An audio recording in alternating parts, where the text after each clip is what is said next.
पहाड़ की खबरें आप देख रहे हैं अपना उत्तराखंड में। और आइए सबसे पहले देहरादून से आती बड़ी खबर आप तक पहुंचाते हैं, जिसमें राष्ट्रपति की मंजूरी को भेजा गया यूसीसी विधेयक। राज्यपाल ने राष्ट्रपति को भेजा है यूसीसी विधेयक। 7 फरवरी को विधानसभा से पास हुआ था यूसीसी विधेयक और अब राष्ट्रपति को भेजा गया है।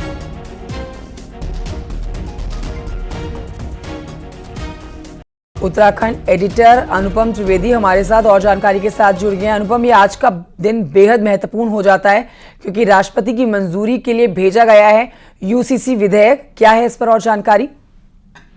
देखिए कंचन, पहले तो ये समझना होगा कि ये यूनिफॉर्म सिविल कोड है। अगर ये खाली विधेयक होता, एक सिंगल विधेयक एक्ट होता, तो ये विधानसभा में पारित होने के बाद यहाँ गवर्नर के पास भेजा जाता और उसके मंजूरी के बाद कानून बनने की प्रक्रिया हो जाती। चूंकि ये कोड है जिसमें कई एक्ट्स का समावेशन होगा, कई एक्ट्स की इसमें बातें हैं, इसलिए इसको राष्ट्रपति के पास भेजना जरूरी था। तो ये पहला मामला है उत्तराखंड का जब राष्ट्रपति के पास भेजा जा रहा है। पहली बार कोड भी बन रहा है। आपको पता है देश में पहला राज्य है उत्तराखंड जिसने यूनिफॉर्म सिविल कोड बनाने की तरफ अपना कदम बढ़ा है। पुष्कर सिंह धामी के नेतृत्व वाली सरकार ने 7 फरवरी को उसको विधानसभा में पास किया था। अब जबकि राष्ट्रपति के पास गया है तो उम्मीद करी जा रही है अगले कुछ दिनों में इसमें मंजूरी मिल जाएगी और संभवतः उत्तराखंड देश का पहला राज्य बनेगा जहां यूनिफॉर्म सिविल कोड यानी सभी नागरिकों पे एक ही कानून लागू हो जाएगा। कंचन, ठीक है, बहुत शुक्रिया आपका अनुपम जानकारी के लिए। और एक और बड़ी खबर देहरादून से आ रही है, जहां पर कॉर्बेट के पाखरो टाइगर सफारी घोटाला मामले में हरक सिंह से पूछताछ होनी थी। अब इस मामले में मनी लॉन्ड्रिंग को लेकर ईडी हरक सिंह से पूछताछ होनी है। ईडी हरक सिंह से पूछताछ करने जा रही है, लेकिन हरक सिंह नहीं जाएंगे। ईडी ने पूछताछ के लिए हरक सिंह को और उनके करीबियों को समन भेजा था, जिसमें उनकी बहू का नाम भी शामिल था।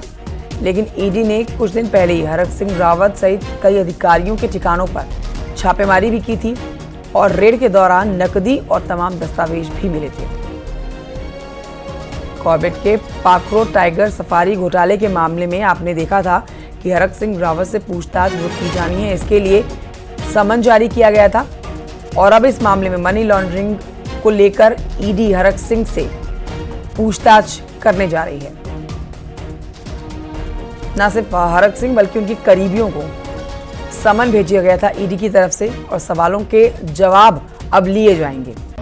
जो छापेमारी हुई थी उसमें जानकारी मिल रही है कि नकदी और दस्तावेज बरामद किए गए हैं छापेमारी के दौरान। लेकिन अब बेहद महत्वपूर्ण पूछताछ होनी है, जिसके लिए समन जारी किया गया था हरक सिंह रावत को और अब सवालों के जवाब देने के लिए ईडी के सामने पेश होना होगा।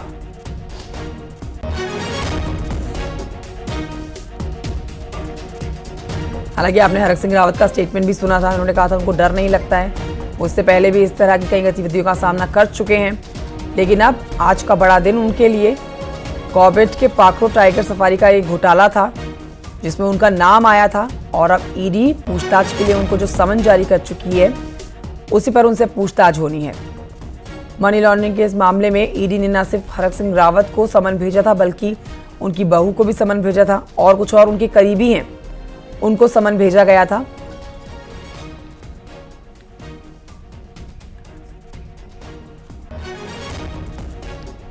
हमारे सहयोगी सत्येंद्र बर्थवाल और जानकारी के साथ जुड़ गए हैं इस खबर पर।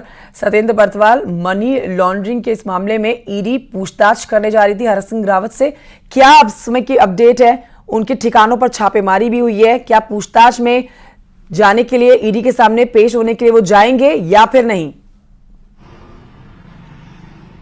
बिल्कुल, मैं आपको बता दूं कि पाखरो टाइगर सफारी से जुड़ा ये पूरा मामला है। यहाँ पे ईडी के ऑफिस के सामने अभी हम खड़े के अगर हम हरक सिंह रावत की बात करें तो ये पता चला है कि हरक सिंह रावत आज ईडी में नहीं पेश होंगे क्योंकि वो किसी राजनीतिक कारणों के कारण दिल्ली में है। लेकिन मैं बड़ा अपडेट आपको दे दूं कि अभी कुछ देर पहले यहाँ पे लक्ष्मी राणा जो कि पूर्व जिला पंचायत रुद्रप्रयाग रही है और हरक सिंह रावत की जो करीबी मानी जाती है वो अभी यहाँ ईडी में पहुंची हैं और अभी कुछ देर पहले ही यहाँ पे पहुंची हैं। ये माना जा रहा है क्योंकि ईडी ने इनको भी यहाँ पे पेश होने के लिए समन भेजा था और इनको मंगलवार को यहाँ पेश होना था, लेकिन किन्हीं कारणों से वो यहाँ पे मंगलवार को पेश नहीं हुई है और कुछ देर पहले ही यहाँ पे लक्ष्मी राणा पहुंची हैं जो हरक सिंह रावत की करीबी मानी जाती हैं जी। और ये भी जानकारी आई थी कि क्योंकि जब ईडी ने 7 तारीख को छापेमारी की थी तो छापेमारी में लक्ष्मी राणा के जो ठिकाने हैं वहां भी वो ईडी पहुंची थी और इनके घर से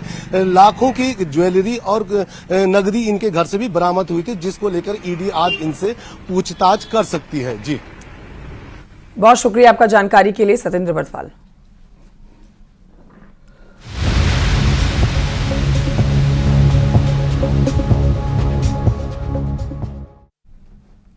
देहरादून से बड़ी खबर आ रही है जहां आज बजट सत्र का चौथा दिन है और आज सदन में विभागवार बजट पर चर्चा होगी।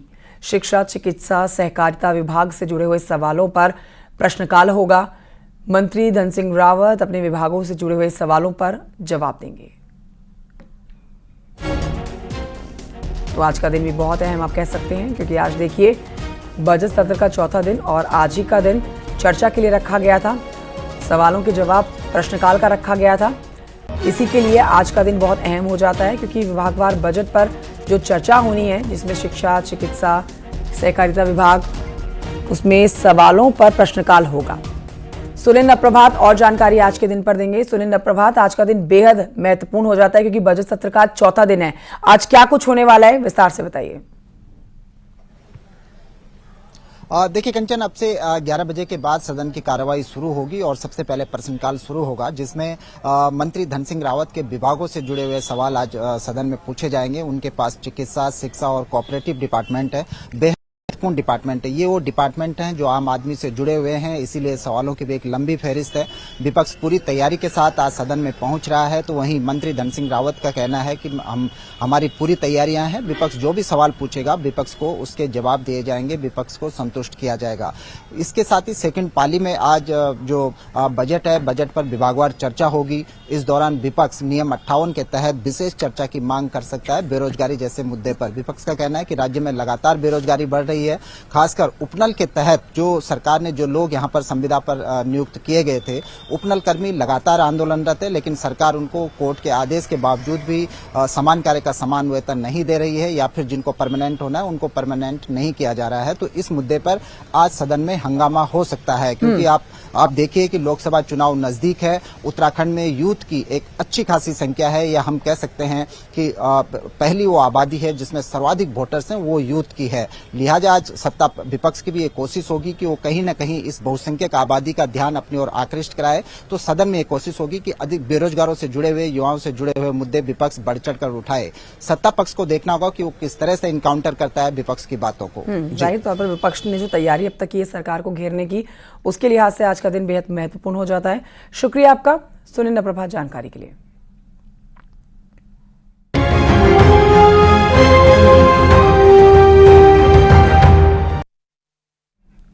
और देखिए आज बीजेपी केंद्रीय चुनाव समिति की अहम बैठक होगी। शाम 6:30 बजे का समय है जब ये बैठक होगी। प्रधानमंत्री नरेंद्र मोदी भी इस बैठक में शामिल होंगे।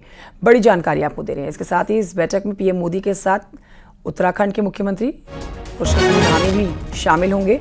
मीटिंग में लोकसभा चुनाव के उम्मीदवारों पर मंथन होगा। माना जा रहा है कि इस बैठक में बीजेपी 1 मार्च को यानी कि कल लोकसभा चुनाव के लिए अपनी पहली उम्मीदवारों की सूची जारी कर सकती है। आज मंथन होने के बाद कल सूची जारी हो सकती है।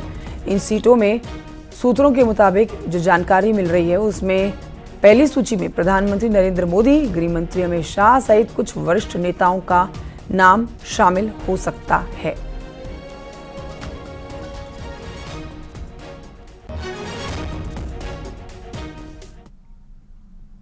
देहरादून से समय एक बड़ी खबर आ रही है जहां पर प्रदेश में 1 अप्रैल से बिजली के दाम में होंगे बड़े बदलाव और मौजूदा टैरिफ में 26% बढ़ोतरी का निगमों ने आयोग को भेजा प्रस्ताव।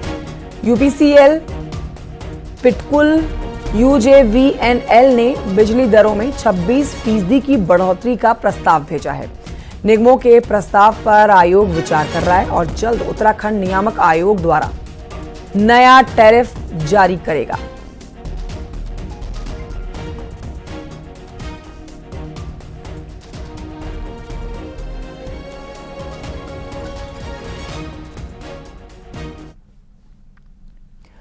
अगली खबर कोटद्वार से है, जहां सिडकुल ग्रोथ सेंटर की एक फार्मा कंपनी पर तेलंगाना ड्रग विभाग की टीम ने छापा मारा है। तेलंगाना में पकड़ी गई नकली दवाइयों के बाद तेलंगाना ड्रग विभाग ने छापेमारी की है। नकली दवाइयों की सप्लाई में दवा कंपनी के तार कोटद्वार से भी जुड़े हुए हैं। ये बड़ी जानकारी आपको दे रहे हैं। तो एक बड़ा सिंडिकेट नकली दवाइयों का, जिसको लेकर छापेमारी होनी है। सिडकुल ग्रोथ सेंटर की एक फार्मा कंपनी है। तेलंगाना ड्रग्स विभाग की टीम ने आज छापा मारा और तेलंगाना में पकड़ी गई जो नकली दवाइयां हैं, उनके पकड़े जाने के बाद ही तेलंगाना ड्रग्स विभाग ने ये छापेमारी की है।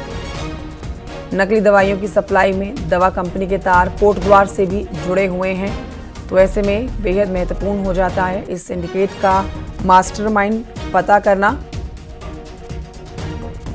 अनुपम भारद्वाज देंगे और जानकारी इस खबर पर। अनुपम भारद्वाज, ये छापेमारी काफी अहम हो जाती है क्योंकि नकली दवाइयों की सप्लाई में दवा कंपनी के जो तार हैं वो कोटद्वार से भी जुड़ते हुए नजर आ रहे हैं। देखिए, बिल्कुल ये एक बड़ा रैकेट हो सकता है क्योंकि ये एक बार पहले भी इस तरीके से मामला सामने आ चुका है। उस समय जो दिल्ली की जो एसआईटी की जो टीम है कोरोना काल के दौरान यहाँ पे पहुंची थी और इसी कंपनी में छापेमारी हुई थी और उस समय भी एक नकली दवाई की खेप दिल्ली में पकड़ी गई थी और उसमें भी यही बात सामने आई थी कि जिस तरीके से ब्रांड कुछ और उसकी रैपिंग करके नकली दवाइयां बेची जा रही है दिल्ली में, और उसी की तहकीकात के तहत, जांच के तहत कोटद्वार सिडकुल में इसी कंपनी में पहले भी एक पुलिस की टीम, दिल्ली पुलिस की टीम पहुंची थी और अब तेलंगाना टीम यहाँ पे पहुंची थी। कल देर रात तक उन्होंने छापेमारी करी।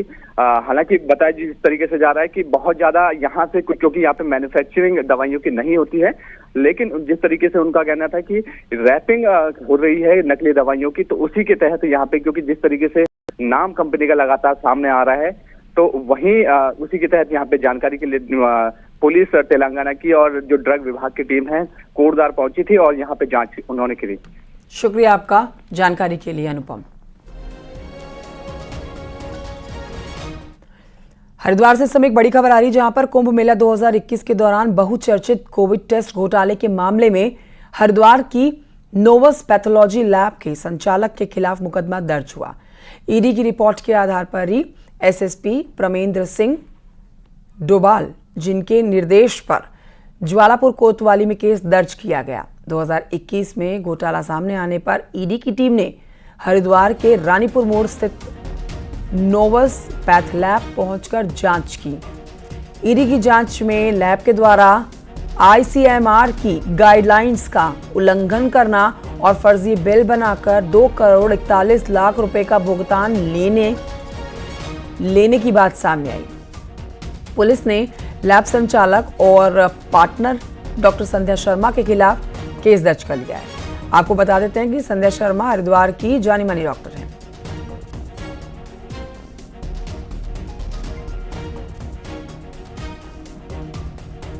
हल्द्वानी से इस समय एक बड़ी खबर आ रही है, जहां पर बनभूलपुरा कांड के मास्टरमाइंड अब्दुल मलिक से लगातार पूछताछ जारी है।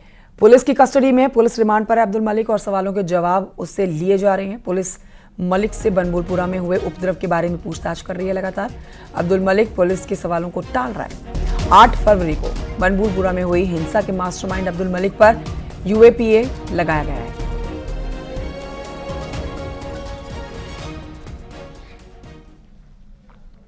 उधर हल्द्वानी में 8 फरवरी को हुई बनभूलपुरा हिंसा के बाद कई सवाल उठ रहे हैं, लेकिन सबसे बड़ा सवाल हल्द्वानी में बढ़ती मुस्लिम आबादी को लेकर है। आखिर कहां से हल्द्वानी में इतने मुसलमान आए, देखिए रिपोर्ट।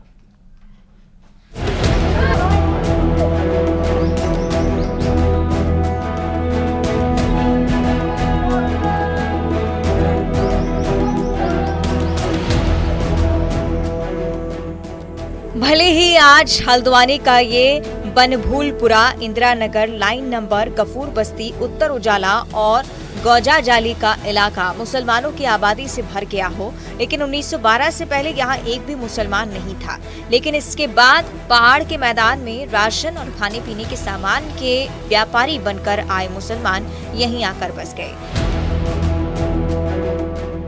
और आज इनकी आबादी 1 लाख को पार कर गई है। इतिहासकार मानते हैं कि कुमाऊं में मुसलमानों की एंट्री 3 तरह से हुई है, जिसमें व्यापारी, अंग्रेजों के नौकर और मजदूर के रूप में मुसलमानों की एंट्री दिखाई गई।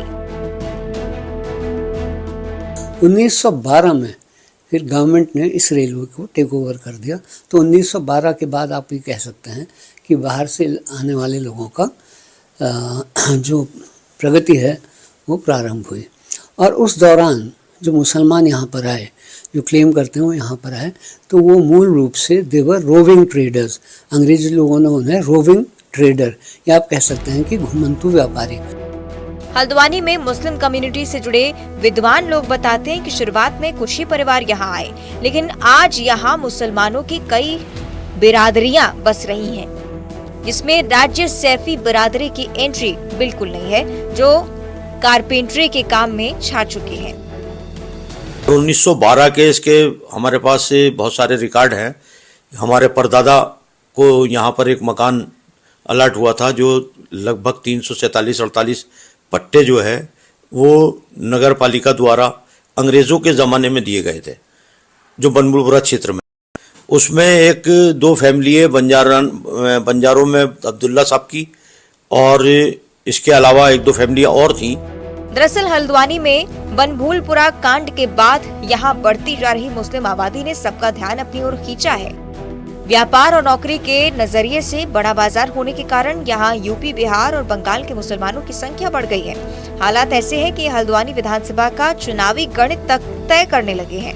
हल्द्वानी से न्यूज़ 18 के लिए शैलेंद्र नेगी की रिपोर्ट।